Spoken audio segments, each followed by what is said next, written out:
Hello, everyone. Welcome to episode 7 of Grovelore. I'm really excited to be doing a panel again. I haven't done a panel since the first episode. It's all been interviews, so I'm excited to be back onto this. I have, as I am a huge mental health advocate, as you guys know, since the inception of this show, I was really hoping to have some good mental health conversations with some interesting people. I've had my eye on a few of the people who are on this panel right now since the inception of this show, actually all of you. So it's taken me 7 episodes to actually get this up and going. I think right now with the state of how things are, I think we could all really use this conversation right now. So I'm excited about it. If you guys would like to go ahead and introduce yourselves, I will start with Brandon. Can you tell us who are you? What do you do? Anything else that you think that we should know about you? I would hope I can. I'm binary Brandon. You can call me Brandon. That's fine. I am a streamer. I don't know if I am a streamer or if I was a streamer. I haven't streamed in a while, but I primarily streamed regular gaming content where I would try to sort of encourage people out of their shell to talk about mental health a little bit more under the masquerade of just being a normal regular streamer who's talking to their audience about life. Sierra and I have talked about this before. I feel like I'm sort of a step removed from what she does. She's very focused on the mental health. I let mental health sort of take a backseat, but it's still part of the conversation. And that's what I do. That's who I am. Fantastic. Dan? Yeah, my name is Dan, and I stream art as well as I am half of the hosting party that is Heart Support at twitch.tv/Heart Support, and work for, I'm on staff there at the that is a nonprofit mental health organization, and I do primarily art on my channel called Dan Makes His Mark. And yeah, we talk about mental health and life, and I encourage people by creating art and let people know that they matter in this world, and love giving art away, raising funds for other organizations that are doing a lot of good in this world, and just trying to build community, share stories, share love, and encourage one another along the way. Awesome. Thank you so much. Day? Yes, hi everybody. My name is Dayeanne Hutton. I am an actress and a streamer. I stream under Dabraham Lincoln, which is below me. I'm a voice actor in the first Life is Strange. It was Kate, Alyssa, and Juliet, and being a part of Life is Strange really catapulted me kind of into the mental health advocacy world. I am a member of the Take This Ambassador team along with Sierra. I've been there since they started the program, and I just try and create a safe space on the internet for everyone to come to and know that they're safe there and can hang and chill and be themselves. As I say, we're positively weird and weirdly positive. And yeah, that's what I do on the Twitch and whatnot. Awesome. Dr. K? Hey everybody, my name is Kelli Dunlap, but I also go by Hey Dr. K. I'm a licensed clinical psychologist, so my day job is seeing patients, doing therapy, things like that. I also work for Take This. I'm their streaming manager, so I get to work with Sierra and Day. Not as much as I would like, but I don't think that's possible. But it's really wonderful to work with them because they're so brilliant and wonderful, and the program itself is really, really cool. In addition to that, I'm also a professor at American University, and I teach game design because after doctor school, I decided it wasn't enough, so I went and got a master's in game design. And so now I make games about mental health as well as do mental health. I think that's it. I hope so. I love You sound that. like a real underachiever. Awesome. I love that. I'm glad no one had to follow up that. Yeah, right. I do. Because some of you guys may not know me. Most of you do, but I'm sure some of you don't. Hi, I'm Sierra Grove. I stream video games and do this. I am huge on mental health advocacy, and I just want to create a space, like Day said, where everyone feels comfortable and feels like they can be themselves where they are. I do that by being super transparent and open about my own journey with bipolar disorder and anxiety. I'm always super crystal clear that my experiences are not necessarily everyone else's, but I share them so that other people will feel a little more comfortable sharing theirs and maybe a little bit less alone. That's pretty much it for me. I'm so like man, Dr. K is so impressive, and then here I am.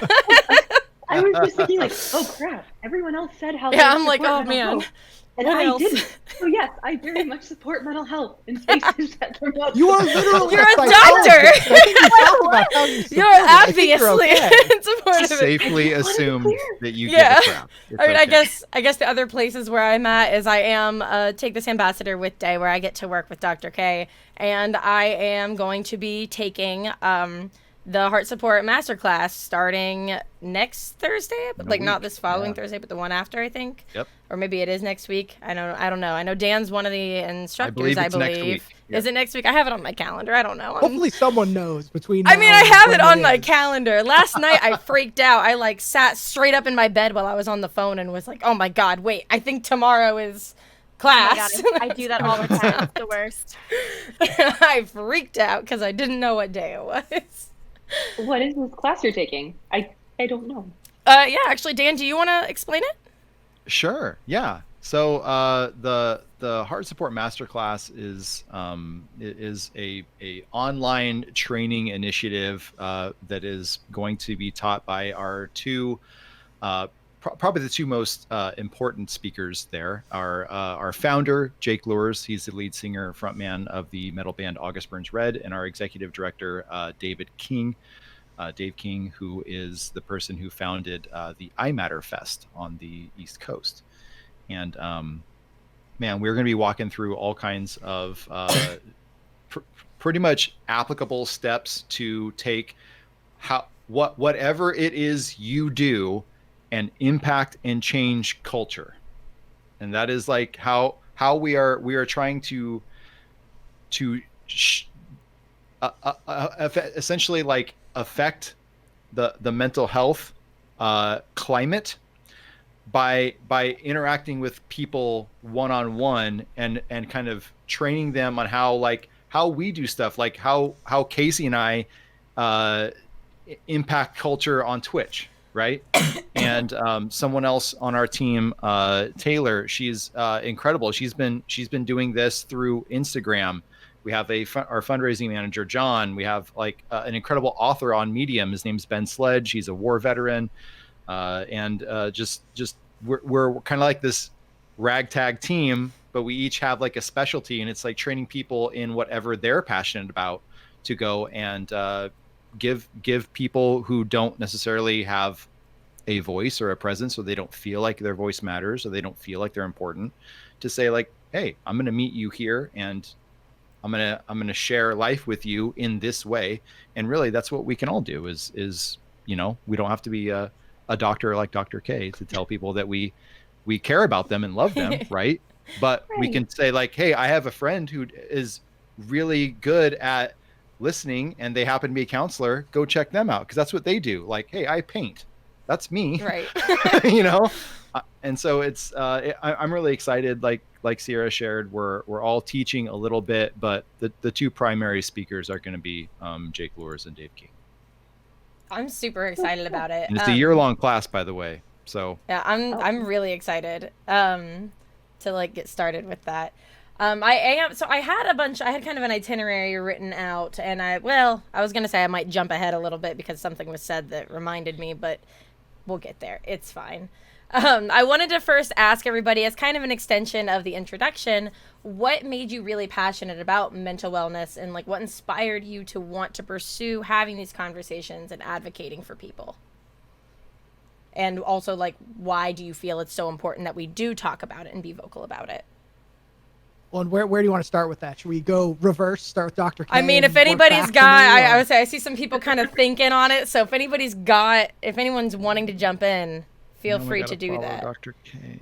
I mean, no one wants to follow Dr. K. I'm sorry. You're just such a genius. I'm sorry, I'm so awesome.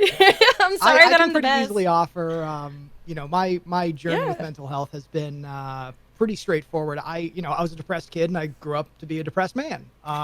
You know, a lot of people have dealt with depression or anxiety or, you know, jealousy in dating or a whole host of things, whether it's money or social status. You know, everybody's got their struggles and everybody's got their problems.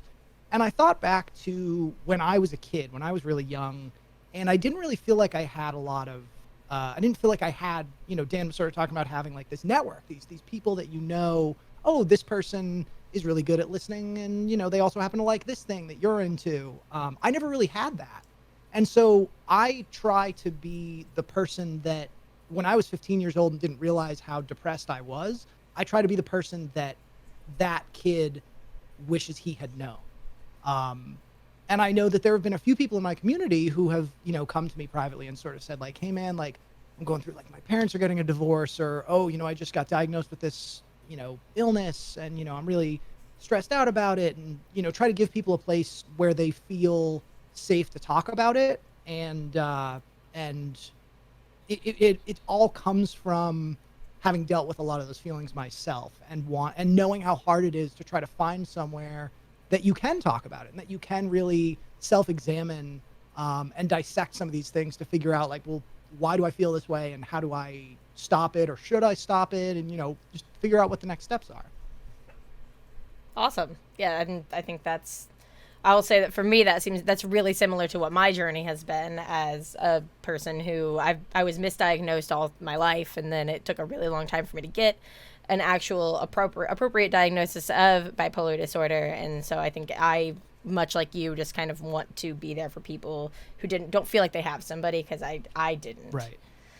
Yeah, and it can be really tricky because, I'm sure that Dr. K probably doesn't have this problem, but like, we're not professionals, Sierra. Like, right. You and I can't speak for Dan or Day, but like, I know that we're not professionals, and right. we don't want to like give the wrong impression of people, but we do want to kind of say like, I've dealt with this, like I've been through this before. Yes. So while I may not be an expert, I am someone who's knowledgeable, and at least like I can offer you some tips. Like, yeah, I can't fix all your problems, but I can at least sympathize with you. Yeah, I think that's a thing that a lot of mental health advocates on Twitch get a lot of backlash from people who are like, well, but you're not a therapist. And like, so I think it is really important that those of us that are in this space are very vocal about like, I'm not a therapist. I'm not here to diagnose you. I'm not here to give you medication. I'm here to be a friend who's been there. That's who I am right now. Right. Dan, Day, Dr. K. Dan, Day, Dr. K. Yeah. Same thing. Like, real sing-songy. I could go. I sort of mentioned in my introduction, I kind of fell into all of this, honestly, and I'm super grateful for it. Because I voiced Kate Marsh in Life is Strange, I was asked by one of the employees at Square Enix if I would come a few years ago to TwitchCon and be on a panel about mental health, because they wanted a representative from the game, and they had asked him, and he was like, no one wants to like listen to me. I'm like the social media manager, like you're Kate, they want to listen to you talk. I was like, okay, that's valid. Sure. That's true. I was like, okay, sure. And that's when I met Dr. B from Take This, because he was on the panel with me, along with Miss Kylie and some other really awesome people.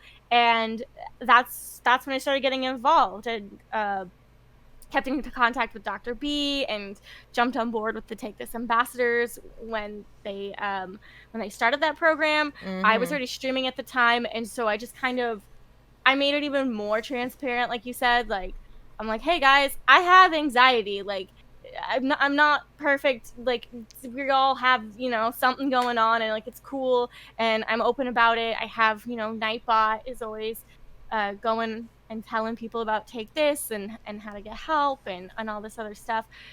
So it's just really important to me to make this safe space, especially since, because of Life is Strange, I was getting a lot of people coming to me who were very like open and vulnerable already from the game. So I was like, okay, well, I need to protect this space for you guys as well now. Sure. I do want to say to Day that when I started kind of exploring what it would look like to do mental health advocacy on Twitch, I wasn't really sure until I went to TwitchCon of 2018, and I went to that panel that you spoke on. I think that was when, like, I know that I met you there and heard you guys speak, and I just heard you guys all echoing stuff that I had been saying in my community for so long, and I sat there in that chair and I just cried and like had told myself right then and there that I'm going to be on next year's ambassadors. So that was like a huge moment for me to actually do that. But you were one of the people who inspired me to be on this team in the first place. So good. thank you for that. Well, and Jay, if I can ask, I'm actually curious, you said that people were approaching you because of the role that you played in this game. Mhm. Were you on Twitch prior to that? Like, were you already streaming and like that's how people sort of found you, or like were people just like looking at like Googling your name and then finding your email address or something? Not my, well, some people did find my email address, but the game came out. I started streaming on Twitch in like 2017. So the game came out in 2015. Correct me if I'm wrong, people in chat I think that it's know something like that. things better than me. So the game had already been out, and I had already been getting like messages on Twitter from people who were like, this game changed my life, your character specifically. Like, I was going through something really similar, and like this changed my life, and all this stuff. And I was overwhelmed because I, for a while, was trying to figure out, you know, how do I respond to this and be encouraging, but also I'm not a professional. Like, they were telling me like really, really intense stuff sometimes. And so I was always just like, I'm really glad the game affected you in this way. I'm so glad you're feeling better. Like thank you so much for like your kind words. And like, I'm so glad you feel better. You're doing okay. Yeah. And so when I started streaming, I started with Life is Strange. And that's what I streamed first. And so then the community like really found me. Yeah. I remember when you rated me when I was playing Life is Strange for the first time, and everyone was like, it's Kate, it's Kate, it's Kate. And I was like, what does that mean? Because I hadn't even met Kate yet. So I was like, what does that even mean? Like, that's cool. Yeah. What's going on? We like to spread the Life is Strange love. We sometimes rate people playing the game, and then they all like to shout at the streamer that I'm Kate. I love it. Dan or Dr. K on how this became a passion for you guys? Yeah, I mean, Dr. K's like, so I can wait. I don't have any kind of qualifications that say that I really deserve anyone's time, you know. And I think that's one thing that a lot of people feel in their life at one point or another. It's like, I don't feel like I'm worth anyone's time. And so when I encounter those people, as much as I didn't enjoy going through those seasons of life myself, I do see it as I was allowed to go through them, so that now I can build a bridge of relatability with that individual and meet them emotionally. So that's kind of where I discovered that, like what Brandon was saying, you know, I would get people telling, you know, sharing their stories and sharing their life with me about, I was going through a really hard season. My parents split up, or I'm struggling with this addiction or whatever, or I'm having suicidal thoughts, and like those are typically big topics that people avoid because it's uncomfortable, right?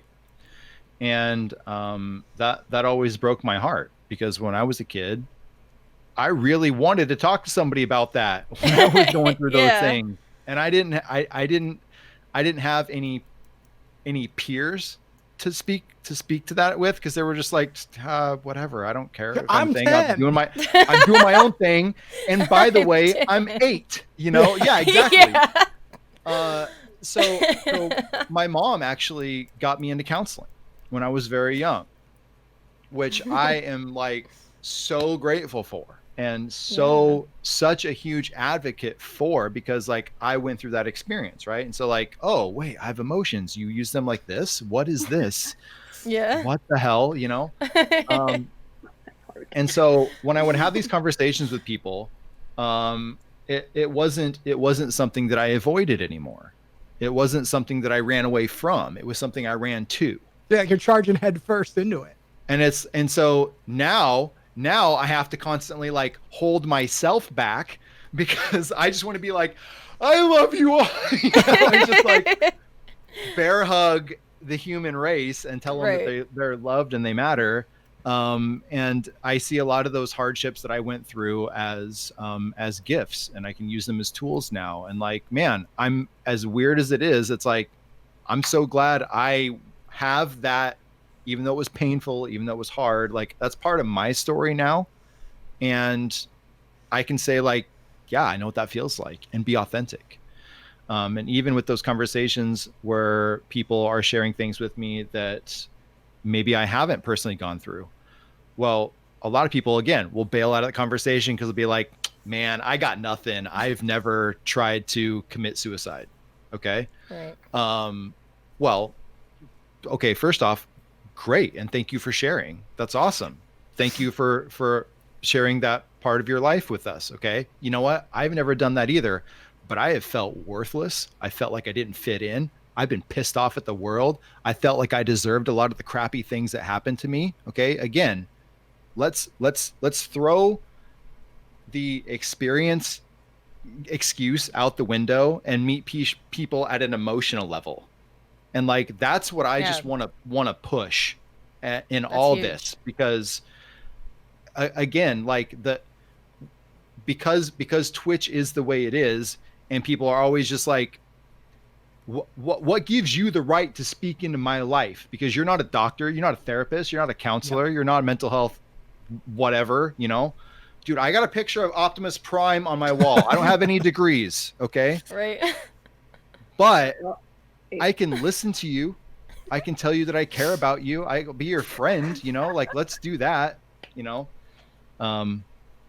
So it really, my passion for mental health, my passion for just for people came out of just recognizing a lot of these honestly like really bad excuses that people gave to not get involved in hard conversations, and people are worth having hard conversations with. So Absolutely.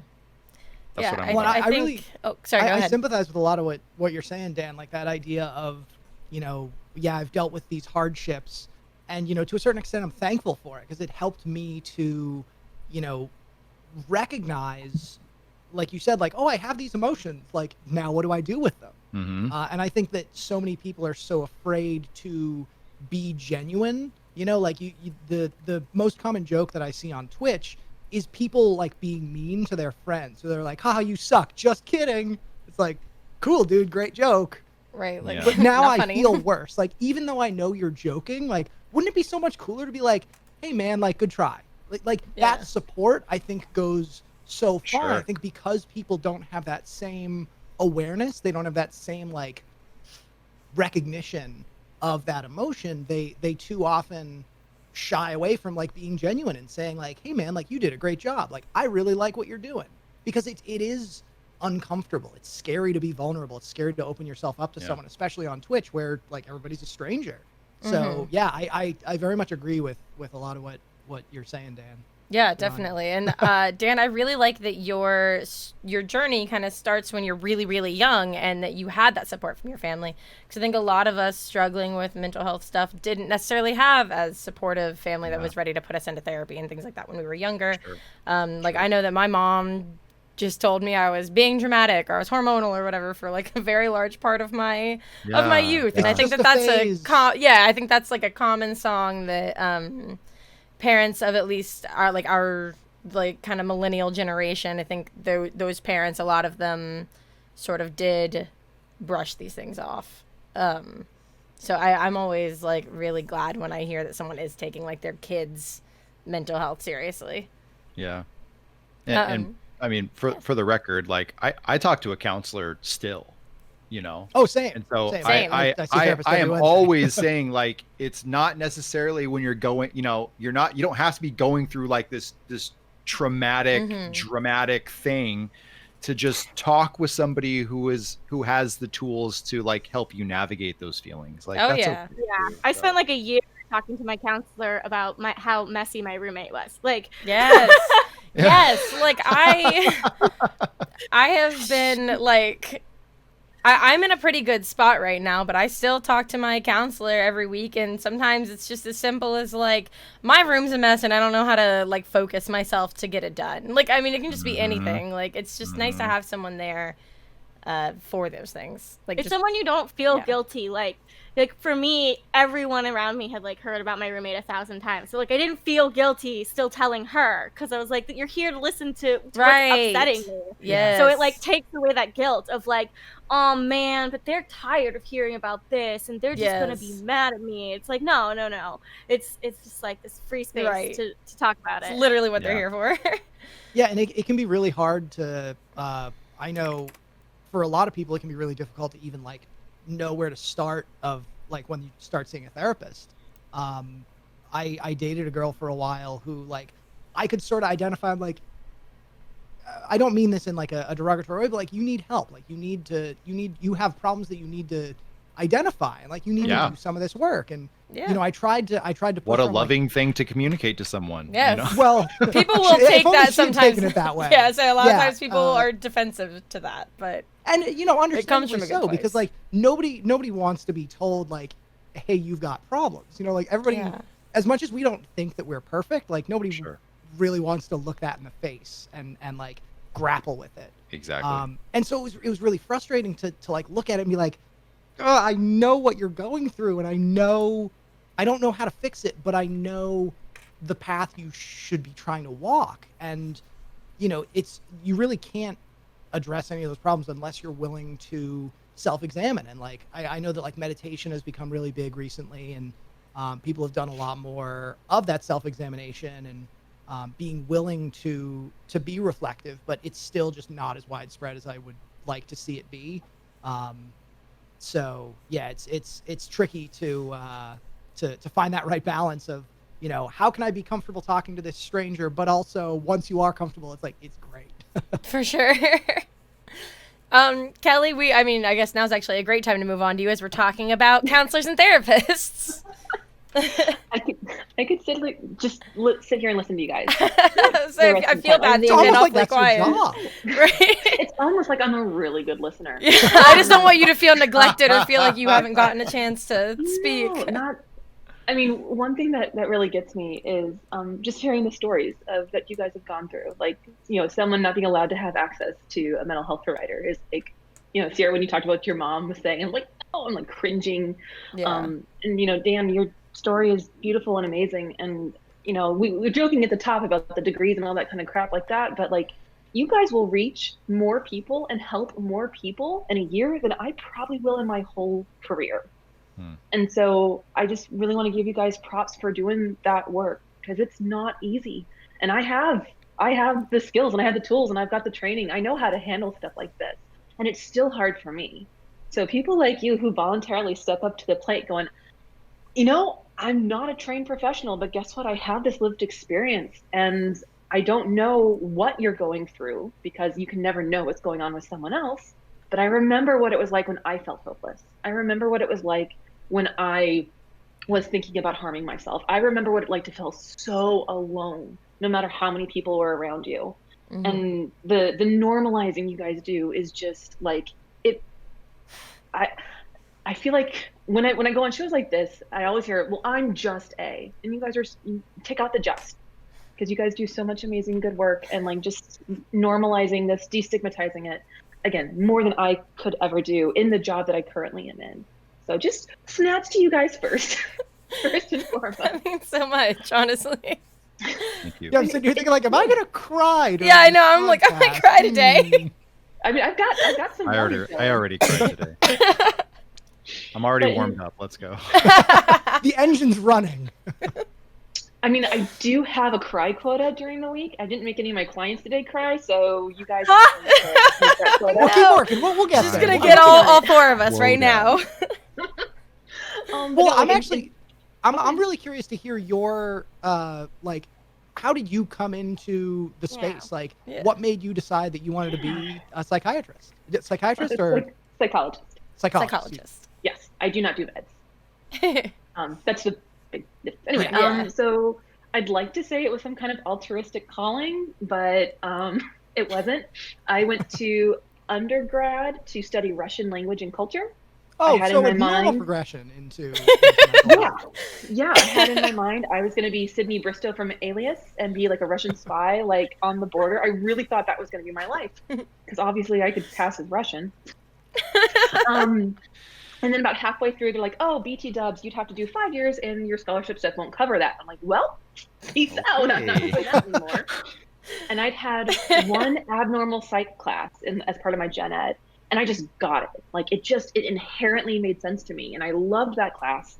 And I was already that person on the dorm floor. Like when someone had a problem, they just came to talk to me, and it just felt like something that was. I see Day nodding, like yeah, It was natural, yeah. yeah. It just was something that felt, I was a floor mom. I took care of everybody. It wasn't a plan. So I graduated with my undergrad in psych, and then the nice thing is that when you graduate with an undergrad in psych, you can't do anything with it.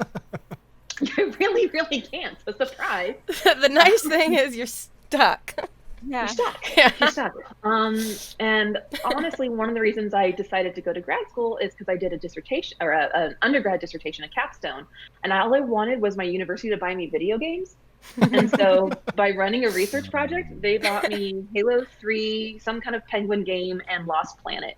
And so I ran a little research project. I'm like, they bought me video games. I'm winning.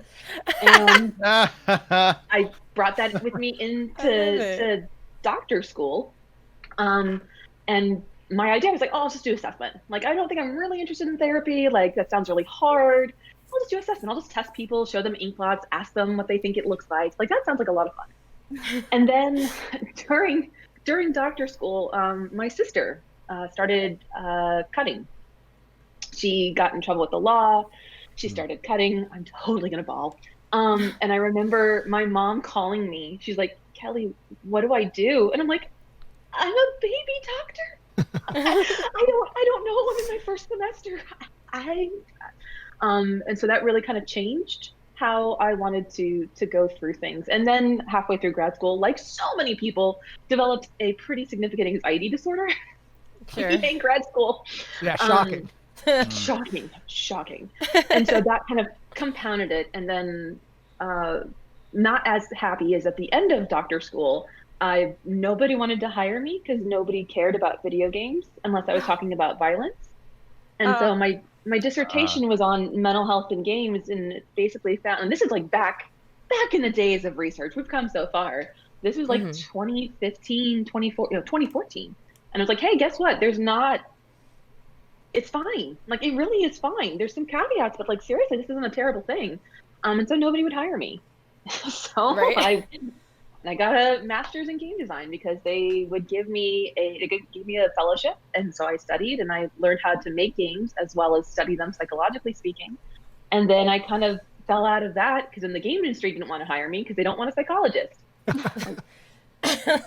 What world? So here we are with Take This. So yeah, I'm only a couple hours with Take This actually. I don't even know if I'm like 5-6 hours a week with them. So not even full time, but I found my way back into therapy. So like it really has been this huge like arc because when I finished in 2014, I'm like, oh, can I say fuck? Yeah, absolutely. It actually it got cut out we're not perfectly. family friendly. You're good. Fuck you guys. I'm done with you. Psychology's dead to me. And then now I see clients full time, but I also teach games and I also make games, and that's kind of how I found my way there. So some happy circumstance because they would buy me video games at my university, some really personal stuff that came into it, and job opportunities. Yeah, for sure. That brought me back. So that combination.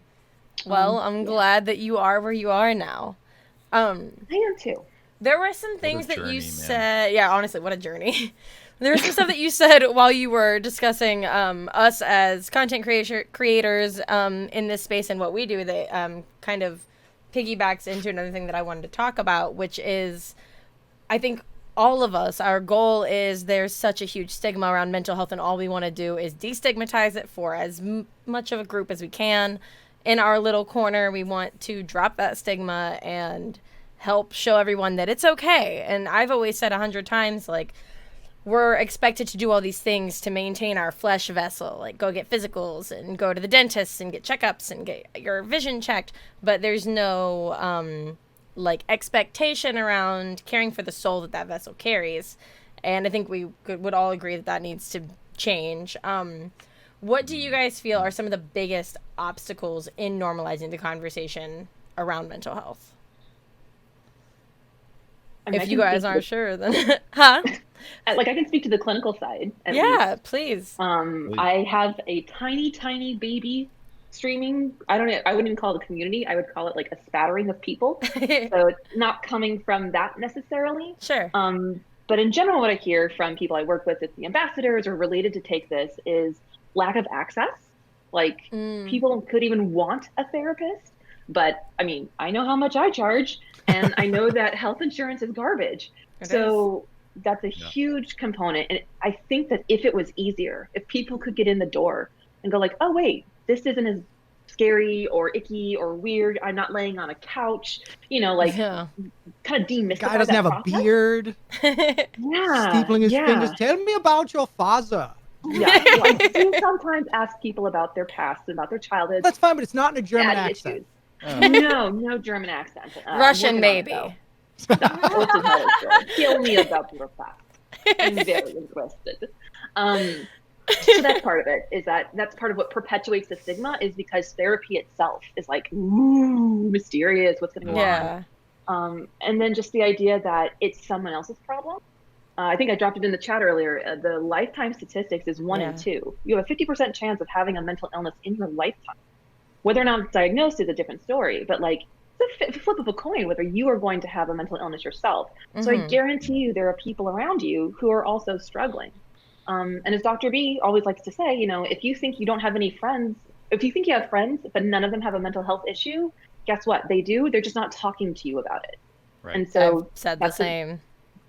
And so I think that's a lot of it. It's just the mystery of like, what is it? We're taught in school home ec and like calculus. That's super helpful. Well, it's fun. I like math. Let's not look down our noses at math here. I enjoy it. Yeah. I Kelli liked it until just now. And so is Dan. I gotta go. I'm with them on this one. I'm sorry, Brandon. All right, listen. Calculus is fun. I enjoy doing differentials. Moving on. Wow. Thank you for people like you in this world. Yeah. Someone's got to do it, right? Yeah. Somebody's got to how to hold bridges up. Not me. Like we teach people calculus and geometry and algebra. I learned how to dissect a frog. Like, these are all cool things to know, I guess. But like, wouldn't it be nice if we actually had a course on like, hey, this is a feeling, and this is what feelings do. And it's okay to have them. Like, you would think that like in the mandatory health classes that we have to take, that would be a great time for them to bring it up. The school that I went to did like a very brief like pinprick into it, where they brought in a local counseling agency and had us all take these little tests online that would tell us if we were at risk for depression or not. And then they would like send us off to the counselor. And I remember going to the counselor because I was like, hey mom, this says I'm depressed and I feel pretty depressed. I've been trying to tell you, can I go see someone? And they sent me, and he was just like, she's just, a teenage girl. She'll be fine. And I was like, yeah, no, I'm not. Like, I am that, but that's not what's happening. It was the absolute worst. I had like the inverse experience where my parents divorced when I was maybe like 10 years old. And as a result, my, I don't know which of my parents, but someone said like myself and my brother and my sister, like we should have them all go see a therapist, just like make sure they're okay. And I remember going to a therapist and I remember talking to them and they were like, how, like, does this affect you? How does this make you feel? And I was like, no, I mean, it's fine. Like, I still, to this day, I'm 31 years old. I still don't feel like, I know that in unconscious ways I was affected by my parents' divorce, but I was not consciously, thinking about it. I wasn't like bummed out about it. I was just sort of like, okay, this is the new normal. And the funny thing is, it wasn't until 10 years later that I went back and saw a therapist and then realized like, oh, the way I have felt my whole life has been depression. If 10 years ago, that had been, like I was so close to having that conversation where I'm sure that the therapist, the counselor that I saw could have said like, I should keep seeing this kid, but like it was either too brief or I was, I was also probably too ignorant of my own feelings to be able to like recognize it. But it's funny that Sierra, you talk about like you were there and they said like, oh no, she's just a normal girl. And I look back, I'm like, man, if only I had seen a therapist and they had told me like, nah, dude, we should talk, you know, like we should break this down. It's my biggest thing with seeing therapists is I feel like it's been every like doctor or anybody that I've seen up until very recently I've like been crying out for help, and I like pour myself out there and I'm like, no, here's all the things that are going on. Here's what I'm feeling. I'm tired of feeling this way. Please help me. And then they write me off. And like I feel my experience until a few years ago. Like I've not been properly diagnosed for that long because I've been written off as just a girl, just going through girl things for like my whole life. I want to find all those ex-therapists and punch them in the face. Please do. Like, seriously. It's been rough. Oh, I man. would have referred all of those therapists to Dr. K. Day, what were you saying? Oh, I was just going to say I had a similar thing as Brandon, but with anxiety, where I was like, wasn't until a few years ago where I was like, oh, because like I used to think I was always just like extremely shy as a kid, and my mom always described me as extremely shy, and like I'd be afraid, you know, like I still remember like her trying to get me to just like talk my own order to the like guy at the fast food thing, like 8 years old, and like not wanting to talk, and I was always like, oh, she's just really shy, and I look back now and I'm like, I had crippling anxiety. Like, what are you talking about? And I'm like, wow, like the fact that I still chose to like do acting and like be in front of people is mind blowing. Because I like think back on how I was in school, and I was like, that's anxiety. Like, what is happening? Oh yeah, my mom really put cool me when, in. like, when you get that focus and you realize like, oh, that's what this is. Yes. Like I've known this feeling for so long, and now I get to put a name to it. Like, and I'm not the only person in the world who feels this. It was my like now fiance, like a few years ago, who was like, I was like freaking out about something, and I had gone through this before, and he was like, this isn't normal. Like, this isn't what happens when this happens to me or when this happens to someone else. Like, the way you're reacting right now isn't normal, but it was all I'd known. So to me, I was like, oh, everyone goes through exactly this. They're just better at dealing with it. And he was like, no, you're doing more. And you know, it's funny. I didn't even think about this like ever until the moment that you just talked about your mom describing you as shy and all that. Like, my mom put me in an extra year of preschool and held me back from my year of kindergarten because she said I was just too shy and I needed another year of socializing and stuff. But I mean, even after that, I didn't. With people I was comfortable with, I grew out of it, but not with anybody else, including, like you said, like placing orders, or I still don't like to call doctors. I have a situation going on. People. Oh my God, I have a situation with PayPal right now that I desperately need to call them, but I just sent them an email a couple days ago, and I'm like, please just email me back. Like, please don't make me call you. I don't want to do it. Yeah. Oh my gosh. Dan, do you have anything to add? Yeah. Sorry, Dr. K. Just to clarify, the question was how do we normalize these conversations? Yeah, right? or what do we feel are some of the big obstacles in normalizing the conversation? Oh man. In that case, I don't have an answer anymore. One of the no, I mean everything is wrong with the way that we address a lot of things regarding mental health these days, and it sucks. But what I hear mostly, and what I have experienced in some, was just like not feeling comfortable with or being given the space to share and actually be heard, right? Because there's an exchange that needs to happen there.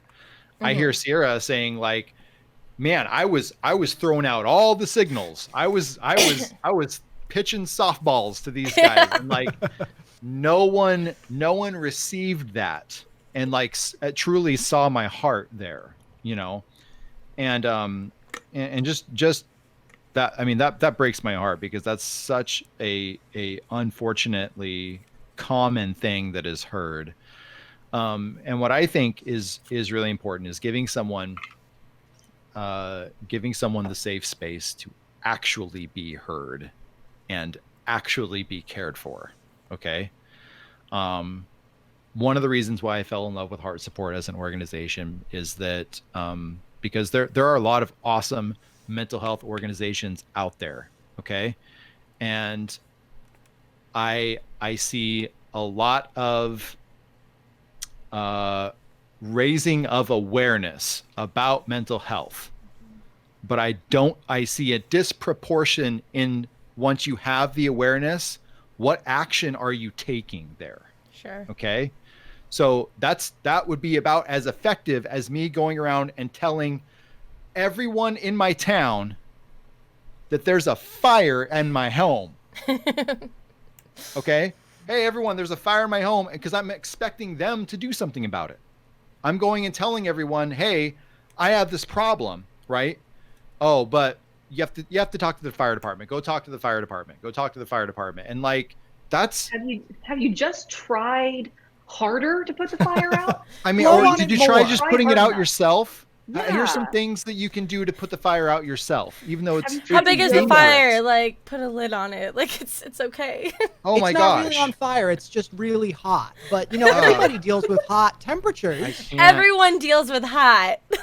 I can't. You know what I'm saying? And so one thing that I see that at least Heart Support is doing is giving people that space. Okay.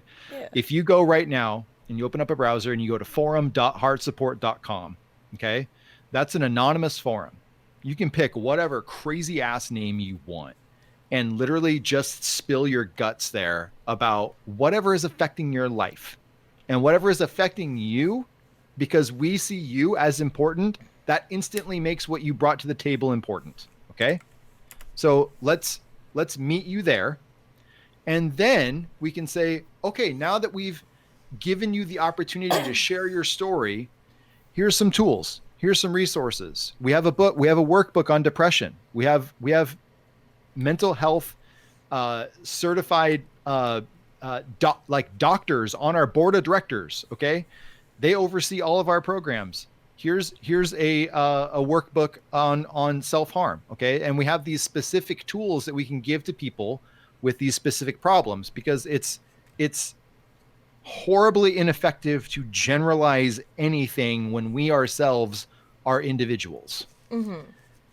And I want to meet people as they are as individuals. And I think once you take away that fear and and replace that with an opportunity to be heard and understood, any discomfort about anything, literally anything, I think can just get thrown out the window. Yeah.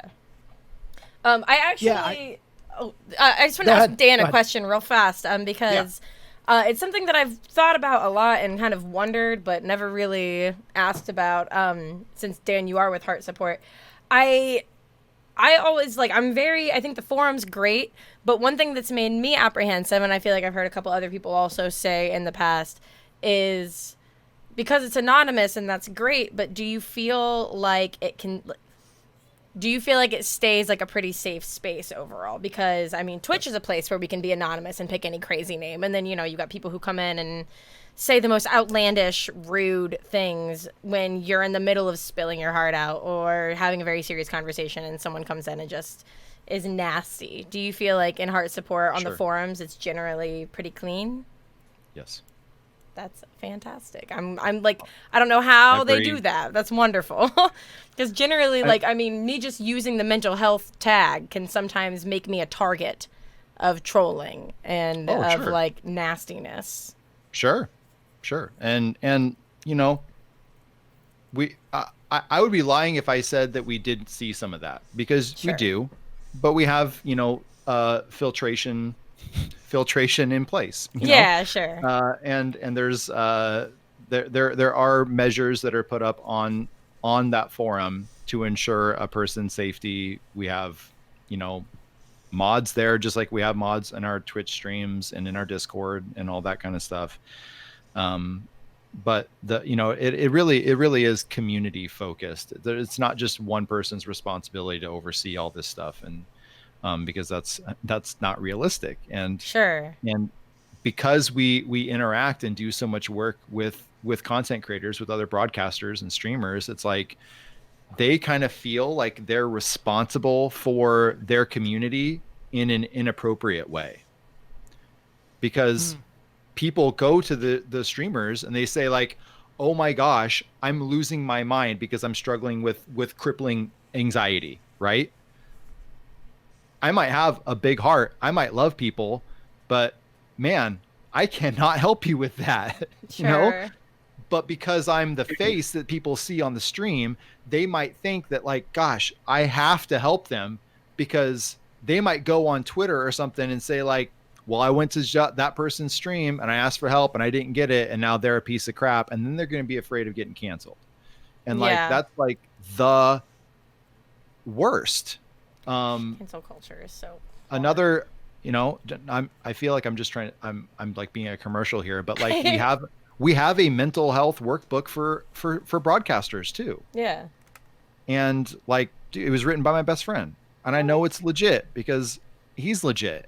And like, again, this is all overseen by mental health professionals, but it's written in a language that is understood. You know, it's not like you're reading a medical journal about self-harm. No, you're reading stories about people, and you're hearing the reasoning and the thought process behind why somebody would self-harm. But here's some ways to think about that in a different way. You know, here's, again, safe place, education, community. It all works hand in hand. And I'm really proud of what we do. Well, and it's cool to think about, you know, all of us to some extent have, I mean, maybe this is going to come out sounding like way more grandiose than I intended to be, but run with me here. I think that to destigmatize, we're all doing what needs to be done. And excuse me, it needs to be more people who are just willing to talk about it. You know? Agree. And the fact that we all do talk about it in whatever capacity we do makes other people feel more comfortable in doing the same. Turning off my air conditioner because I hear it in the background of my microphone. It's driving me crazy. Yeah, like we're willing to have that conversation. So, you know, someone else who may be reluctant or, you know, a little bit unsure if they want to open up in this way, they can see us opening up and then go, oh, like they're still okay. You know, like it's not like there are people making fun of them. And I know, like I can speak for my own stream, and I know Sierra, I spent a lot of time in her streams as well. We put a lot of effort into, you know, we have no patience for someone who's going to come in, and if someone is opening up and go, oh, gay, like, no. Right, like get that out of here. Not okay at all. There's Never. there's no room for that, you know, because it has to be something where if that happens to one person, then how many other people are going to witness that and then say, oh, well, maybe I shouldn't open up because maybe I'll be next.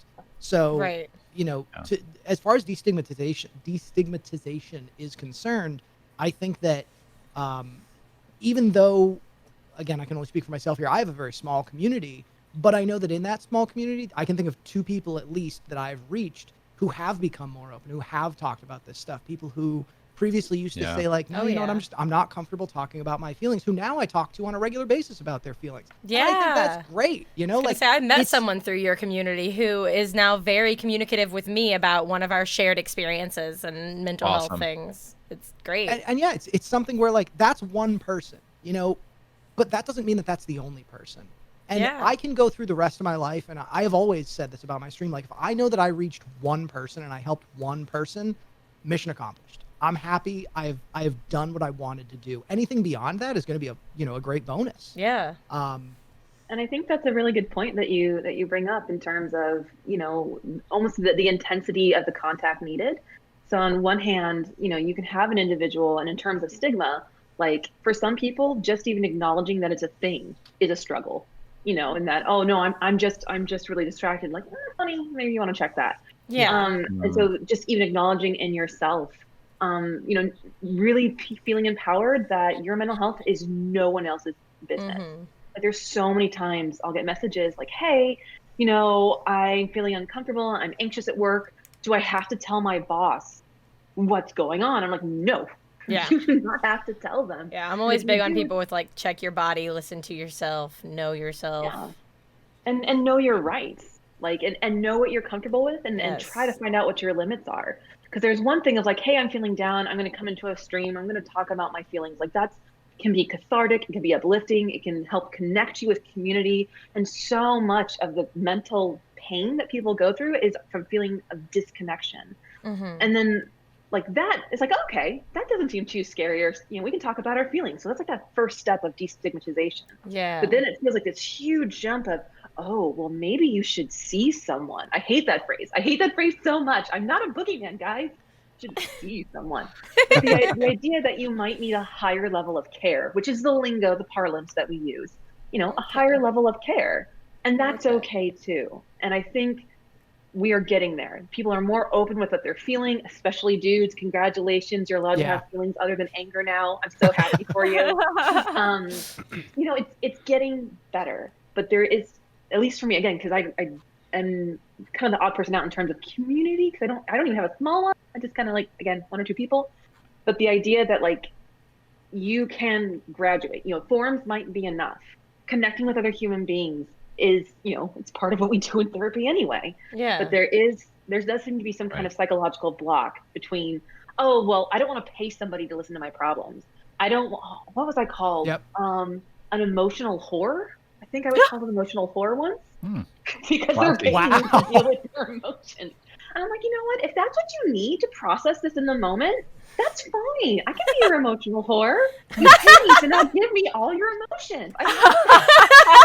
I like it. I'm gonna adopt that term. I'm gonna check and see if that URL is actually available. Right.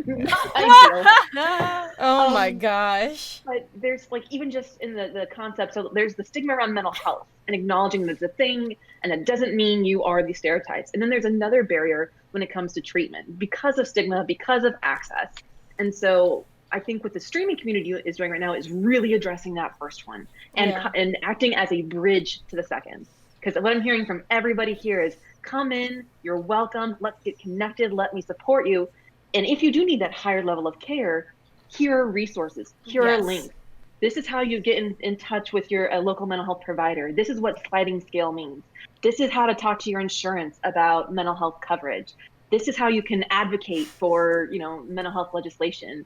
You can cut the word crazy out of your vocabulary. Like if you're really rearing and ready to go, like cut out the word crazy, cut out the word psycho, cut out the word, and I catch myself too. I'm definitely not a saint. So hard. I'm always like, I know, I catch myself a lot. I'm always just like, that's wild. That's the thing that I say a lot is if something is just so wild, but like usually in a good way, I'll be like, oh wow, that's insane. And like, that's the thing that I've been working on, like trying to cut out. Cause that's my big one is I say that things are just insanely good or, oh, that's absolutely insane. When I just mean like, oh, that's so good. And that's part of the normalization. That's kind of like reading the word. And that's kind of like retaking that space. Because I swear if I see one more person go, oh man, I'm so OCD. And they like, so I have a picture frame. And I'm like, oh my gosh. My nails on a chalkboard. Yes, I hate that. Like, I'm so OCD because I like my things to be alphabetically organized. It's like, yeah, because it looks nice and it's easier to find things. Like, please stop saying that. You don't have OCD. So, reclaiming our spaces, reclaiming our words. And recognizing that our words have power, and they do have a big impact on how we feel and how we think. We were talking earlier about like the jokes. If someone comes in and goes, you suck. Yeah, like even if they don't mean it, like intent doesn't mean that there wasn't harm. And so, there's so many different ways to get involved in it. Whether you yourself want to be an advocate, whether you're ready enough to tell your story, whether you're open about your mental health struggles or not, like. There's so much you can do to just normalize it that this is a thing that exists and affects pretty much everyone, either personally or like directly next to them. Yeah. Well, you kind of touched on this before, but like another thing that I wanted to say about destigmatization is like that. I know it's sort of like a buzzword for people. Like toxic masculinity is like absolutely a huge problem in the mental health space because, really like is. you said, like, hey guys, congratulations, you can have an emotion other than anger. But like if you go back 20, 30 years, like it's definitely there's been a huge generational shift to where nowadays people like myself, I feel okay having emotions. And I think a lot of that has been the way that like media has changed and the way that, conversations have changed. Like there's been a lot of positive change that has happened, but I think a lot of the reluctance that people feel is a holdover from earlier generations where, if you were a boy, it wasn't okay to have emotions. Like I was just watching King of the Hill this morning as I was getting ready for work, and it's kind of a goofy example, but like the character of Hank Hill is like a parody of itself, where he like talks to Bobby and he's like, well, you're my boy, and yes, okay, and like that's as far as he can go. And of course I grew up like my dad told me he loved me, and I told my mom I love her, and like it was very okay to have emotions. And people like Dan and myself who like, we can have these emotions, we can have those conversations, and it's okay. So I think that as much as we talk about like there is work that still needs to be done, I do want to take a second to recognize that progress has been made, and we have gotten a lot farther than perhaps we may realize, just because I, as a human male, can sit here and have this conversation and be comfortable with it. And I realize I might be in the minority in that position, but at least there is now a minority. There's no longer a nobody. There are some people who can be like, hey, look, I'm a dude, I have emotions. It's okay. Try it. It feels really good. Yeah. Most of the time. Yeah, man. Yeah. It's nice to let it out. Yeah. So I was hoping to keep this to close to an hour and a half and not go much over that. I have just a couple other topics that I wanted to touch on, because I can actually kind of lump a few of the things that are on this document that I sent you guys kind of into one thing, especially because the flow of conversation's been so good. I did want to talk about mental health in content creator spaces. Like how content creation and being here in these spaces can affect our mental health. The fact that being content creators puts us in these social situations a lot of the time, and many of us, I mean, I know we've all kind of expressed some amount of like anxiety or something like that might make things a little bit harder. And so if you have any, like what you think can make that easier. And then also, this was actually something that someone asked me after they looked at this document the other day, is they said, they've noticed that within Twitch, they've noticed a lot of people who have been like, oh, well, I struggle with depression, I struggle with anxiety. And so his question was, do you feel like people who are struggling with some sort of ailment or mental ailment gravitate towards things like this, or do you think we're just more open here? So I guess all content creator type things are on the table right now for us to discuss. I definitely think there is some correlation.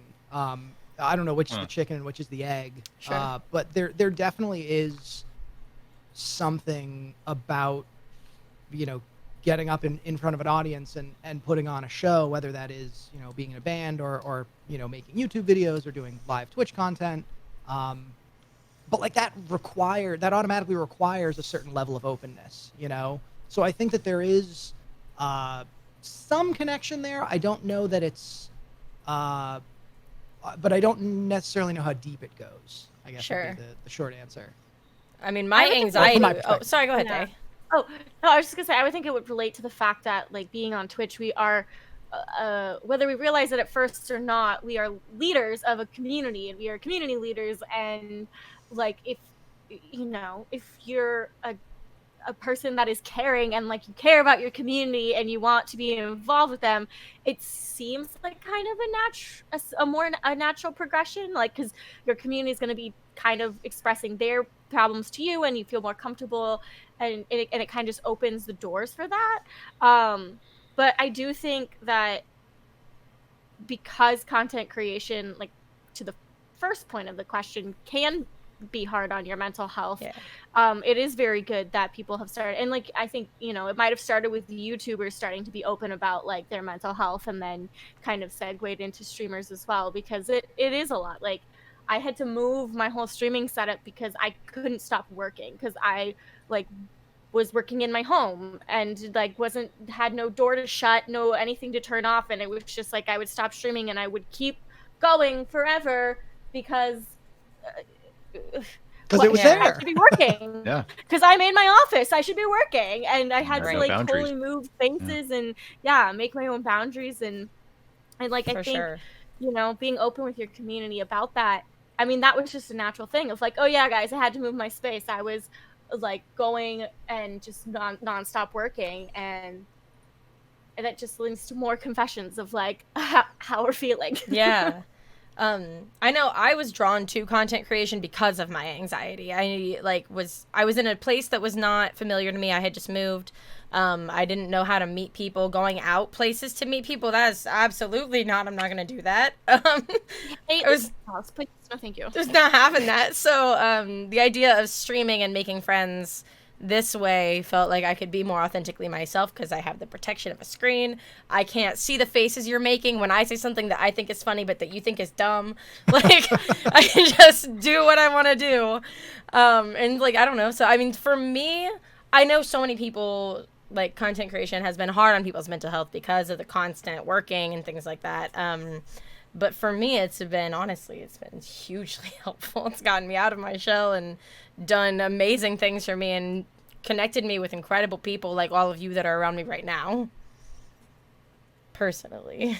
Well, hey, thanks. It can definitely be both. Like, one of the things that, I work on with people in therapeutic settings and outside is to find something that makes you feel connected. It could be connected to yourself, connected to others, connected to the universe, whatever it is. And that allows you to kind of share those parts of yourself, which you feel like are kind of special. And so if connecting with a community and holding a space to share something as personal as your own mental health journey and using games as that medium for it, that's amazing. In terms of the mental health aspect, I always worry about my content creator friends a lot. Boundaries are something they tend to have a hard time with. Yeah. Boundaries. I was gonna say, with that worry is probably like well-founded and with good reason. Yeah, I used to stream 7 days a week. That was bad. That was, I guess that was a time that was where it was not good for my mental health. I should have been doing that. Boundaries. There are boundaries. But also, just thinking about like the current moment and of, from the ambassadors and other friends of mine who stream, they're like, I feel like I need to be there for my community, but I'm so overwhelmed. I don't even know what to do. And I'm like, okay, well, first, let's remember, you cannot pour from an empty cup. So take a second. It's okay. You are a human being and entitled to all the feelings and experiences. So you need to go take care of yourself and process that, because you can't help anybody if you yourself are floundering. So take a moment. And I feel like that sometimes is either a revelation or like a permission for content creators of like, if you need to take a day off, I understand the pressures, especially if it is your source of income, because that's like calling out sick, unpaid sick leave. Like, but there's got to be a balance, because otherwise you're going to burn out, and then it's not really going to matter.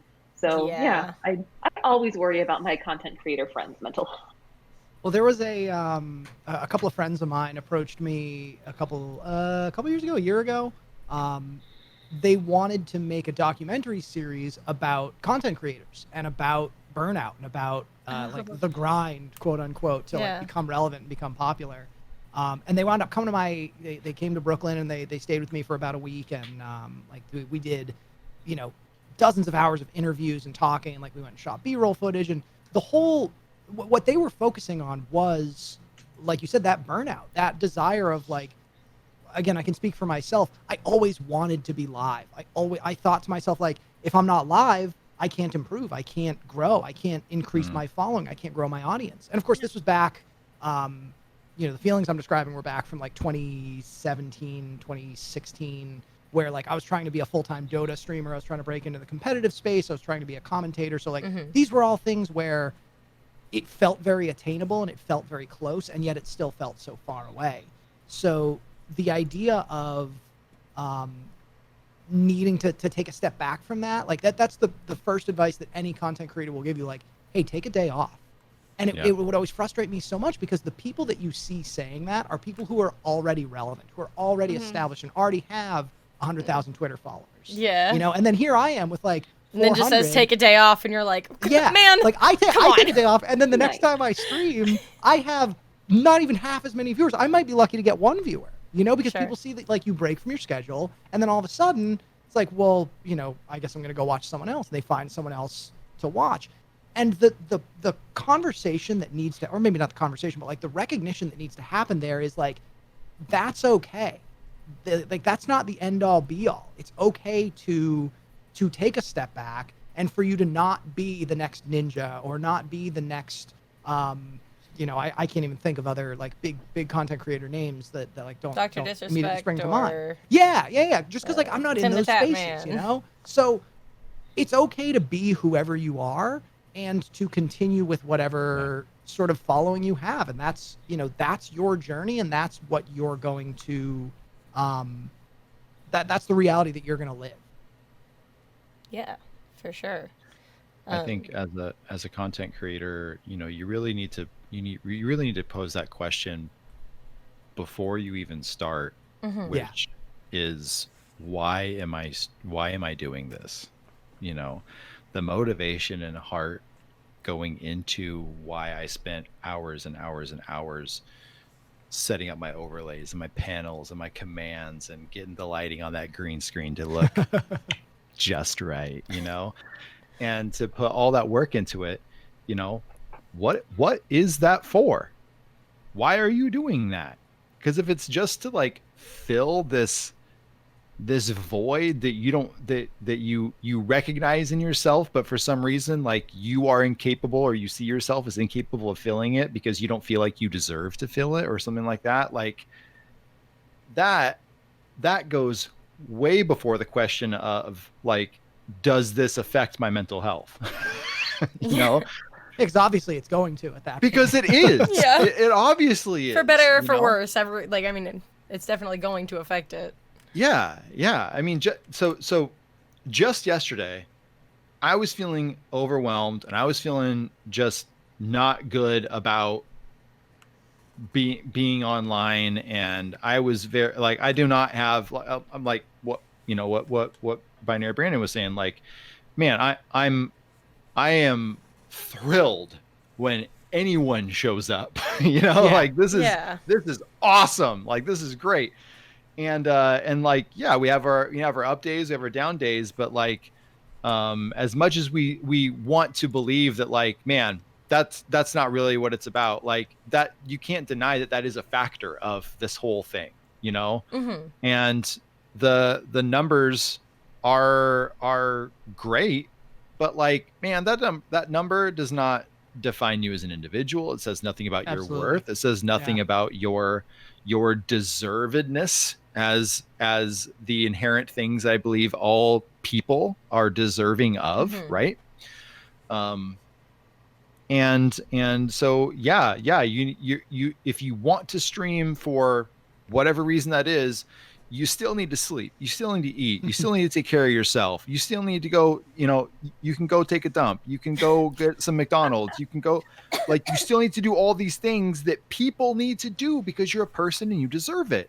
But people tend to make the excuse of like, I'm going to cut that out because I care so much for my community. Yeah, and you know, honestly, like, it stresses me out when... But care for yourself so you can care for your community the best. You got to.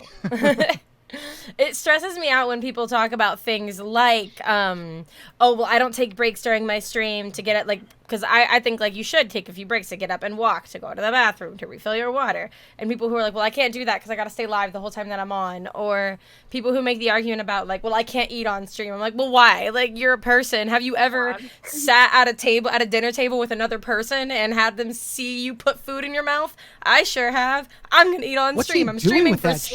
Yeah, I'm like, sometimes I stream for 6 hours. Like, this is my full-time job. So sometimes it'll be, you know, a 4-hour stream, but sometimes it's like a 6-8 hour stream. And I'm like, well, I'm not going to not eat for 8 hours. Like, I'm hungry. Right. I'm ordering food. I'm going to eat it. You're going to watch me. We'll watch some videos and you're going to deal. Like, you're going to watch me shove these tacos in my mouth and we can watch some videos or something, but I'm doing this and it's going to have to be okay. Well, and that also touches on something that I think, you know, Dan, you talked about it as if it's like, yeah, I mean, like, this should be obvious. Like, you can go and take a dump, but at the same time, like, there are people, not, you know, I'm not going to go deeper into that subject, but like, just basic needs of, like, eat, sleep, and like, human functionality, you know, take care of yourself, you know, because like, it took me until I was probably like 27 or 28 years old before I realized, like, oh, if I don't get enough sleep, I feel terrible. Yes. Oh, if I don't eat the right food, I feel terrible. Right. But it's so obvious, and like it sounds like a joke, but it's 100% serious. You can make such a big difference in your life, whether you're a content creator, whether you are just someone who's working their job, and whether you're in a band or whatever you're doing with your life, if you just get the right amount of sleep and you eat, you don't even have to eat like super healthy, just like be a little bit conscious of it, and it goes so far in, especially if you're someone who is prone to anxiety, depression, any of these things. It made such a big difference in my life that like now it has become my soapbox of like, hey guys, make sure you sleep enough, make sure you eat well. Again, you don't have to be buying $15 organic whatever at the grocery store. Just like next time you're making a sandwich, put a slice of tomato on it, or like have an apple for a snack. Like these really little things that sound super obvious. Just could you put a piece of lettuce on there? Just one slice of lettuce, like that. You just do one leaf. That's great. Yeah, so I'm probably gonna get this really wrong, but I think it was the 1400s when we ditched the idea that the body and the mind were separate. Yeah. So, with that though, what do you, I guess with that, what do either of you that have just commented on that, or anybody really, think about? I'm trying to think of a way to say this without calling anybody out. I know someone whose automatic go-to when people start talking about mental health is, well, and I mean, I guess I just think he's super aggressive about it, but he's like, well, you need to get up and work out. You need to get up and go do something. Go to the gym. And his big thing is he says so often, like, you don't need this, you don't need that, you don't need medication, you need to stop drinking coffee, and you need to go to the gym. And that stresses me out so much because also when I'm depressed, like, you could pick me up and put me in a gym and I'm not going to do it. Like, I just, no, I want to be in the bed. You can lead a horse to water, but you can't make it drink. Right. My response is going to be very mature. Because if all it took was exercise, if all it took was, just do some yoga and some mindfulness, you know what? If that was all it took, I love the petty voice. I would be out of a job. Yep. Yeah. I was just going to say that. I would like to be out of a job, because that would reflect really well on the world. Oh my gosh. Me too. Seriously. Yeah. Seriously. And so, like, on one hand, yes, exercise has been shown to be beneficial, especially for individuals who have anxiety and depression, in terms of lifting mood and helping to stabilize the mood. Yes, yoga and mindfulness can be helpful as well for mental health, for relaxation. Yes, these are all components. But if we were so simple an organism that doing just one thing fixed us, which is another issue with that, is that you are something that needs fixing. Right, like I'm not broken. If you just do this thing, if you just did this thing, you wouldn't be malfunctioning anymore. Obviously, I have feels, and I'm on my soapbox. But no, like if all they need to get out of their slump is go to the gym, bless them. Good for you. Yeah, I'm happy that that's all it takes for you. Yes, yeah. I'm so happy you're not coming into my office taking up space for somebody who needs it. However, if you try that and it doesn't work, if you don't magically wonderfully feel better because you did a 24-hour detox, there's more going on. You are a complex that doesn't mean that you're broken. No, you're not broken. Yeah. I literally have it's downstairs. It's a sign that says, if you can't make your own neurotransmitter, store-bought is fine. Like, literally, no one makes fun of us wearing glasses. I can't see crap. You're all blurry now. Yeah. No one goes, have you tried just squinting harder? It doesn't work that way. Did you eat more carrots? Yeah, eat more carrots, just like Kelli. one You won't need your glasses. You can't like unscrew something with a hammer. Like it's just one like yes. Yeah. I like that. So that's my rant. Everybody's gonna have their own unique needs. Some of them can go to the gym and knock it out great. Exercise can have an impact. Nutrition absolutely can have an impact. But there's not some magic catch-all that works for everyone, because we're all so unique and we're all so different. Right. Yeah, absolutely. That really reminded me, like a friend of mine rephrased mental health. We were talking about it, and she was like, I want it to be called mental fitness, because it's not something that's like you do it once, like you meditate once and you're fine. It's like a practice that you're always like going and working on. And just like when you like go to the gym, it's like some days you work out your legs and other days you work your arms. It's like some days meditation works and other days you need your therapist. It's like, it's just mental fitness. And if you don't do it for a little bit, it kind of gets a little weaker. And then you gotta be like, I skipped the gym for a few days. Like I skipped your brain gym. Your brain gym. I love that. I love that a lot. And I'm that gonna speaks steal to that. mental health is so much more. Like when we say mental health, most people instantly think mental illness, right? They think of like a disease. The same way you can have physical health and Right. physical illness. Everyone has mental health. You may have Yeah. good mental health. You may have bad mental health habits, like all the same. And you can also have a disease. You can have depression. You can have anxiety, OCD, the entire list. And then you treat that. You try and do things to make it better. But if you are lucky enough to not have that issue, then you can focus on things like mental fitness. Think about anybody who's ever had to sit for like the SATs or any kind of testing like that. I couldn't do that now. I could not sit down and do like a 400 true false question in the air anymore because my mental fitness is not there. And so marathon running, things like that, you can absolutely work on mental fitness.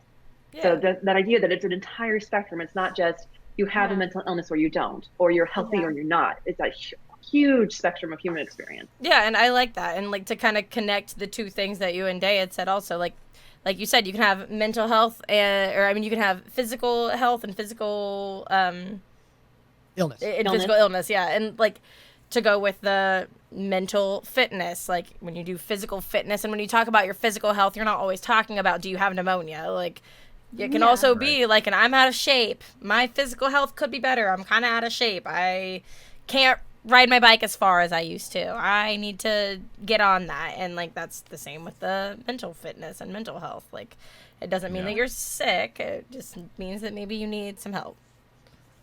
Maybe you need to practice. You need to get there. It's all connected. Get that brain nice and toned. Toned brain, Get that swimsuit body brain. Get your swimsuit brain. Get your swim. It's time for summer brains, guys. Oh my god. It's right. June. Get your summer brains.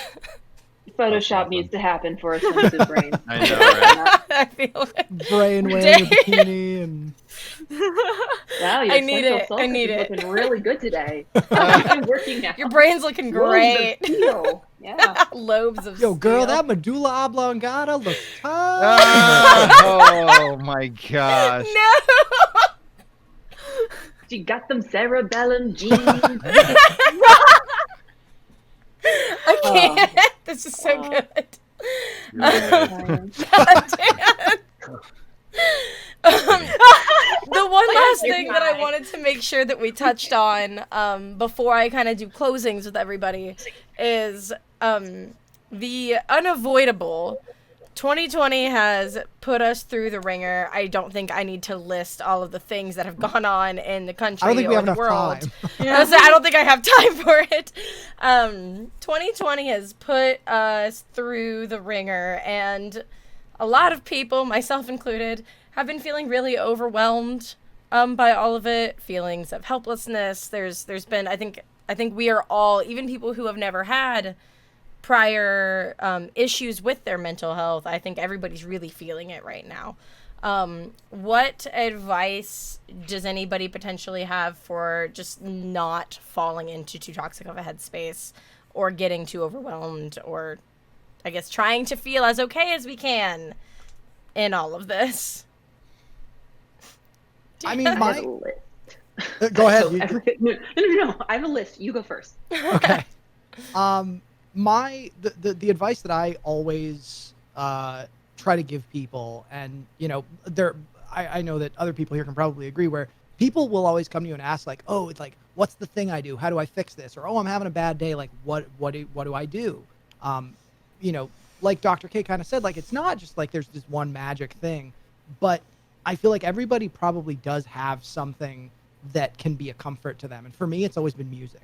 I've got a big box sitting behind me of a bunch of records. I've got literally 50,000 plus MP3s on a hard drive that like I can always find comfort in music.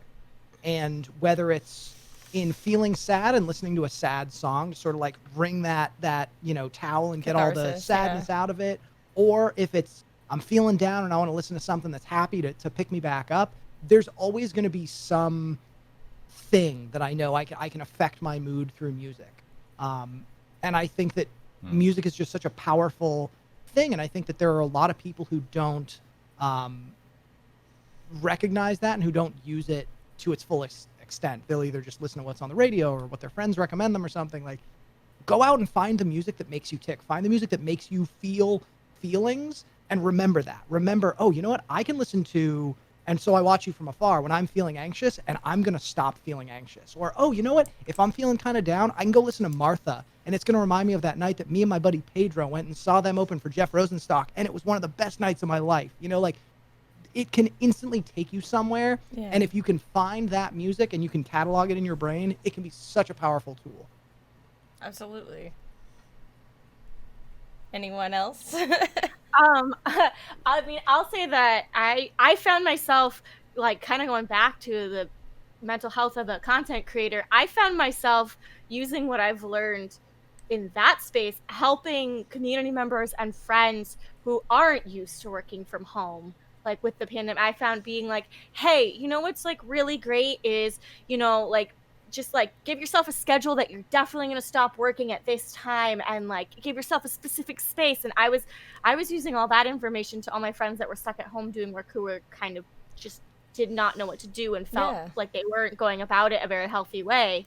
Also, like I said, I don't like leaving the house, so this time hasn't been like too stressful on me in that aspect, because I've actually found comfort in feeling like I actually usually feel like the world is moving too fast for me to ever catch up, and people are always doing so much more than me, and this time has let me feel like we're all on the same page. Mm-hmm. Yeah, like and I found like a really like strange comfort in that. I'm like, I don't feel like I'm behind everybody right now. So there's always I feel like, you know, there's always something to be found. And then just the last few weeks or so, I've just been listening and learning, but still taking time for myself and taking breaks and remembering that like you need to take breaks. You need to give yourself some time. Breaks are so important. I had my schedule just absolutely booked. If I wasn't streaming, I was protesting. Like, I mean, I was just constantly going, and I absolutely burnt myself out, and I haven't hardly streamed at all this week, like until I think today might have been my first stream this week, because I crashed into a wall. I took a whole week off. I was like, all last week I was like, I'm not gonna stream. I'm gonna figure out how to come back. Yeah, I needed this break. Like, I feel a lot better now, but I definitely needed this break because I totally just ran myself right into a wall by getting I don't want to say too involved, but not giving myself space from it. Yeah, giving yourself time to rest. Yeah. I mean, I've done consultation with campaigns, so political campaigns. And one of the things that I always tell the canvassers and the organizers is that this is not a sprint, this is a marathon. And so you may have the energy for the first mile, but if you start sprinting, like, you're probably not going to make it. Yeah, there's 25 more after that. Yeah. Exactly. And a lot of times people feel guilty, like, well, it's my privilege that I can walk away. It's my privilege that I can turn it off. And, you know, I can't really say much to that because that's their feeling and that's their experience. Mm-hmm. However, I also know that you don't do anyone a lick of good if you're curled up in the fetal position in your bed because you've burned yourself out, that you haven't taken care of yourself, that you just overworked yourself to the point where you can't do anything. And I think, I mean, it's going to be different for every person, but I think we would all collectively rather have people in it for as long as they can. Mm-hmm. The example I always like to give is for any band nerds out there, any chorus nerds out there, that idea of staggered breathing is that, you know, when you're holding a 40 count note, no one can hold that. So you have someone go for 10 and they take a break, and then someone goes for, you know, and you just cycle through the breathing so that the sound is always there, but you're getting a chance to breathe. Yes. And I don't think you can undervalue or overvalue, that's the word, how important that is, because it takes all of us to get through, especially something like this. And the only other thing I would add, it's so cheesy, but I swear the writers of Frozen 2 had a psychologist on the advisory board, because the entire idea of, like, if I look too far ahead, I'm not going to sing. Look too far ahead, it's too much for me to take. Break it down to this next breath, this next step is a choice I can make. Oh my God, I love that movie so much. But I haven't seen it yet. I need to. Same. I literally have told myself, okay, Kelly, just like Anna, just do the next right thing. Just one step. Sometimes that's all you can do, and that's okay. I have to see this movie. I need You'll it. cry. I will. I always cry. I mean, I cry at pretty much every Disney movie anymore. Moana, cried like a baby. Oh, like, I mean, no. all of it. I cry so much. Oh, I'm a crier. Yep, When I went yep. and saw Big Hero 6, I remember I didn't even get to the movie. It was just the short in the beginning that, like, I turned to my friends and I was like, the Oh my movie didn't even gosh. start yet. This isn't The fair." shorts at the beginning of these stupid movies, they get me too, man. Yep. You're not alone. Every single time. Every Mhm. single time. Mhm. Ugh. So this is a lot to try and see at once, Yes. you know, and I think we like like we've heard before, like, oh man, the world's going so fast, the world's going too fast, like it's hard for me to keep up. And I think what this has done is forced everyone to slow down, and now we have to get comfortable with being in recontextualized a new normal, you know what I mean, and being okay with that. And some people are going to transition really easy. If you're already a person who like is allergic to the sun and doesn't like to talk to people, Me, then that's cool. His day has just. I think that's all. Then- We're all sort of like, then- yeah, you know what? then He's do what driving those- me. Yeah. The Then pasty do what pale those people, memes raise say. it up. Yeah, then do what those do what those memes say, and like check on your extrovert friends. Yes. You still need to show compassion to people. They're and- not and doing kinda- it. It's all like, check on your extroverted friends. We are not okay. Yeah. Well, I found though that they were like draining me because they kept at like wanting to do like Zoom calls and Zoom party, and like it was the first time I ever Yeah. felt drained from them, and I was like, listen, I'm not like you. Yeah. I need a break. Yeah. Like, I need just a day. Oh my gosh.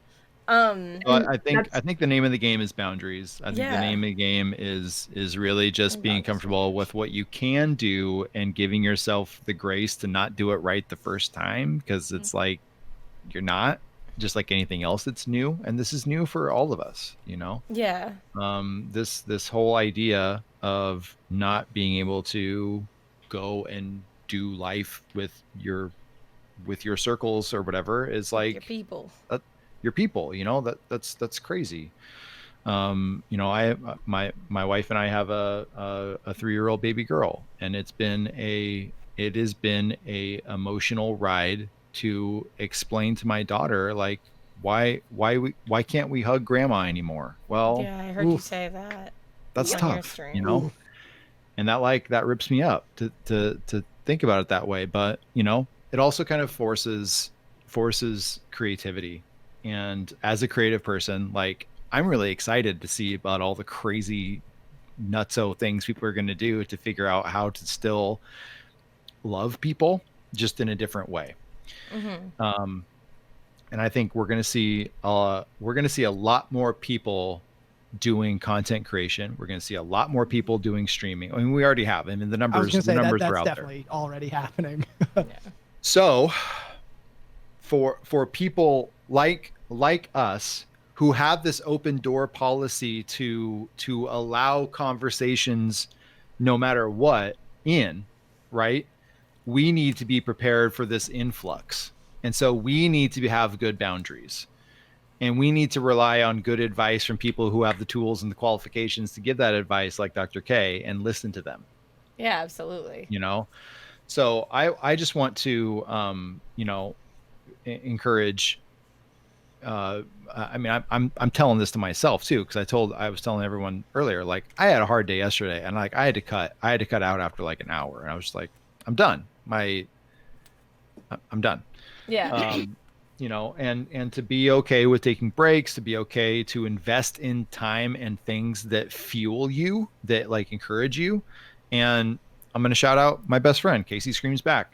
Like, this guy has a whole YouTube channel on self-care and like a whole Twitch channel on self-care. So if you want some pointers on how to do that, and we're talking like basic stuff, okay? Like, yeah. here's how to fold your laundry when you aren't in a comfortable space love mentally to fold your laundry. And he's hilarious. So Casey is hilarious. sometimes we need that, So Yeah. I know when I'm stressed out, like, I love watching Bob Ross, because Yeah. Get that psychic soothe going. I love that, man. And so like when I get people, come into my stream like, oh man, I love watching you paint. I love watching you draw. It's so calming or whatever. And That's like, huge. that's such a compliment. Yeah. That's such a cool thing to be like, yeah, I'm giving this person a safe place to just chill out, So do what you're comfortable with and do what you do the best, because that is just going to help others more than you can really imagine. Yeah, So absolutely. keep doing you. So we did go a few minutes over, so I am going to move on to closings if everyone's comfortable with that, if everyone feels like you've said what you needed to say or wanted to say. Awesome. Yeah, I mean, I've like really enjoyed this. I wish we could keep going for another hour and a half. It's such an enjoy. I'm sure when it's a one-on-one interview, I'm usually a lot more like, whatever. If it's an hour, it's an hour. If it's 5, then it's 5. Right, but when I have this many people, I don't like to necessarily make everybody feel that tied up. But Brandon, I would love to have you on sometime for us to just chat. That'd be where great. to find me, yeah. Yeah, so I will do reverse order for the closings. So I will start. I wanted everybody to say like who you are again, like basically just the introduction, but also leave some sort of encouragement or advice for everybody. Just kind of a generic to everyone listening. So again, hi, I'm Sierra Grove. You guys can find me here on Twitch. I'm also on YouTube, Spotify, anywhere that you can find podcasts. You can listen to Grovelore. It goes up on Tuesdays. I'm all about giving a comfortable space for us to talk about our mental health. I do that by being transparent about my own. I have bipolar disorder. I have anxiety. And I am willing to talk about any part of my journey with you guys, because I don't want you to feel alone, and I want you to feel like it's okay for you to talk about it as well. My piece of encouragement or advice is just please be kind to yourself, because you deserve it. If that means taking a break, if that means slowing down, if that means finding your, whether it's, music, art, whatever, finding your outlet, just please be kind to yourself. Wake up every morning and remind yourself that you're worth that kindness. Dr. K? Beautiful. And thanks so much for having us on. This was a delight. Thank you for being here. Thank you so much, everyone. Yeah, agreed. So, my name is Dr. Kelli Dunlap. My Twitch and Mixer handle is Hey Dr. K, and you can find me on Twitter also at Hey Dr. K. And I live on Twitter, so you can always get at me. I am a licensed clinical psychologist, and when I'm not doing that, I work at Take This as their streaming manager, so working with the ambassadors and our online streaming content, which is a lot of fun. And I also teach at American University in the game lab, where I am an adjunct professor. Yes, that's what I am. I teach people how to make games, and it's a lot of fun. And yeah, so if you're interested in mental health in games at any intersection, I probably have studied it, am studied it, or are planning to study it. So get at me. I love talking with people, whether it's mental health direct or not. And if at any time you feel like you need a little extra support, I'm not your therapist, but I know a lot of them. So if you need resources, you can ask me directly. You can go to takethis.org. They have a wonderful resources page. Check it out. And yeah, we're here for you all. You guys like how I reversed that, so y'all have to follow her now?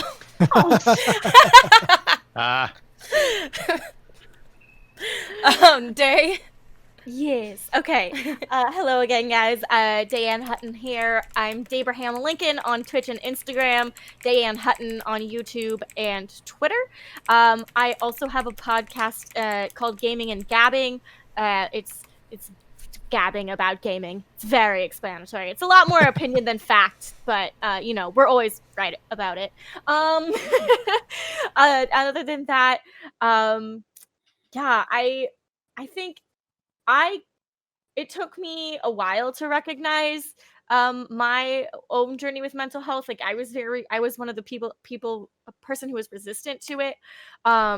So I think that's why I'm so into being an advocate for it, because I was so against it, and like I wish I had gone to see a counselor sooner and all that sort of thing and realized things sooner. So I guess my advice would just be it's not as, I don't want to say scary. I mean scary in the sense of like,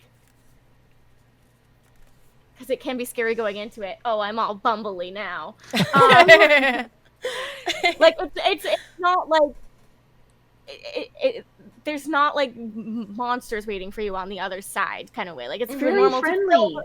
it's normal to feel a little scared going into it, but like you're walking into very friendly people, and I just really want people to not be afraid of doing this work and starting this journey, because it changes. It's like it really helps. It changes you. Yeah, fantastic. That's really good. I mean, I think that's really good. I know you were feeling like you were stumbling over things, but like, I mean, I think that was great. Let me be as awkward as possible as I advise you.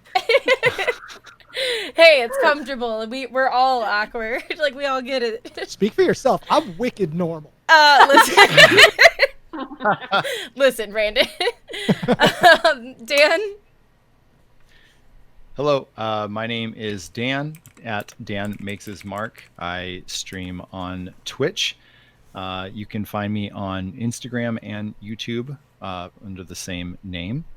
I am a mental health advocate, artist, and gamer. Just someone who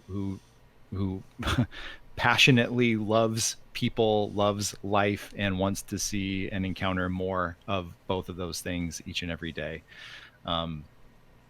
I would encourage anyone who is interested in mental health conversations or resources to please check out Heart Support. It is a nonprofit that is founded by the lead singer of August Burns Red, Jake Lures. You can find more information about that at heartsupport.com. And if you are a broadcaster, content creator, someone who also cares about the mental health of others on Twitch, we are building awesome resources for streamers, such as bots and technology, to help you have comfortable mental health conversations right in your chat, which is pretty awesome. It actually interacts with our anonymous forum, so you can check out heartsupport.com/streamers to get some information there. We have a workbook on depression called Dwarf Planet. We have a workbook on self-harm called Rewrite, and a workbook for content creators called You Are Not Your Stream.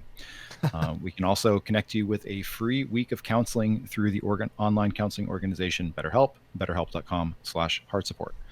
Can confirm, BetterHelp's great. And so, man, I just want people to know that wherever they are at in life, whatever you're going through, thinking about the outside or about the inside, that if you are here, you are loved. Okay. And here doesn't mean like directly in front of me or in my chat or on my socials. I mean here. If you are here in this world, you matter, and we care about you, and are going to go at great lengths to prove it to you, even if you don't believe it yourself. And that's what I'm about. I want to encourage people to make their lasting mark on life, and I make beautiful things for a beautiful cause. That's what I do. I love it. You're here. Brandon? I'm Binary Brandon. I'm probably a washed up streamer at this point. I'll stream again someday. I don't know when.